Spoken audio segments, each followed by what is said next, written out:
ګلالیو ماشومانو سلامونه. زه هوسۍ ځواب یم او غواړم تاسې ته یوه ښکلې او خوندوره کیسه وکړم چې 3 غویان او لیوه نومیږي.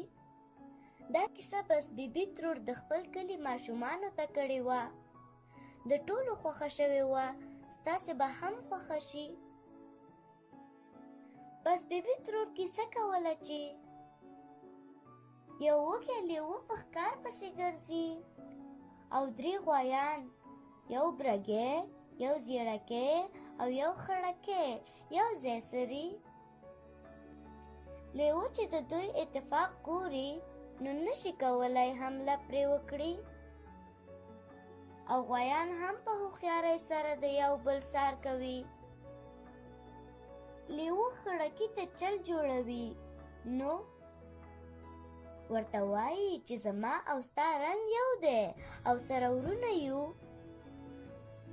خړکی د لیوه په خبرو سوچ کوي او حیران پاتې دی چې د لیوه دوستي ومني او که نه.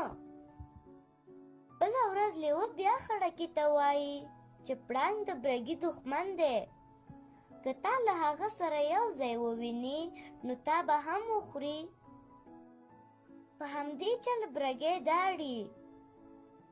لیوه دا ځل زیړکي ته چل جوړوي او خړکي ته وایي که چیرې زیړکی زموږ په منځ کې نه وي، زموږ دوستي به لا ټینګه شي.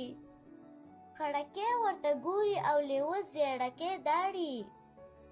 څو ورځې وروسته لیوه بیا وږی شوی دی. خړکي ته وایي که زه تا ونه خورم نور لیوان به ما وخوري.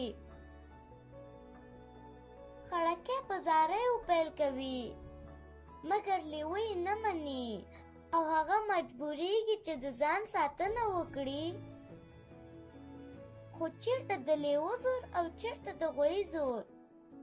خړکی یوازې پاتې دی. خړکی د مرګ په شیبه کې د اتفاق او یووالي په قدر پوهیږي.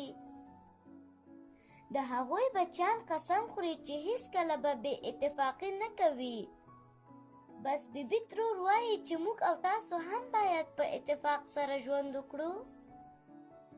ښه نازولو، دا وه د 3 غویانو او لیوه کیسه. که مو خوښه شوې وي نو خپل نظر مو پرې راسره شریک کړئ. ژر به درته له یوې بلې خوږې کیسې سره راشم، خو تاسې تر هغې دا پوښتنې ځواب کړئ. څو غویان وو؟ لیوه څنګه خړکی غوایي وغولاوه؟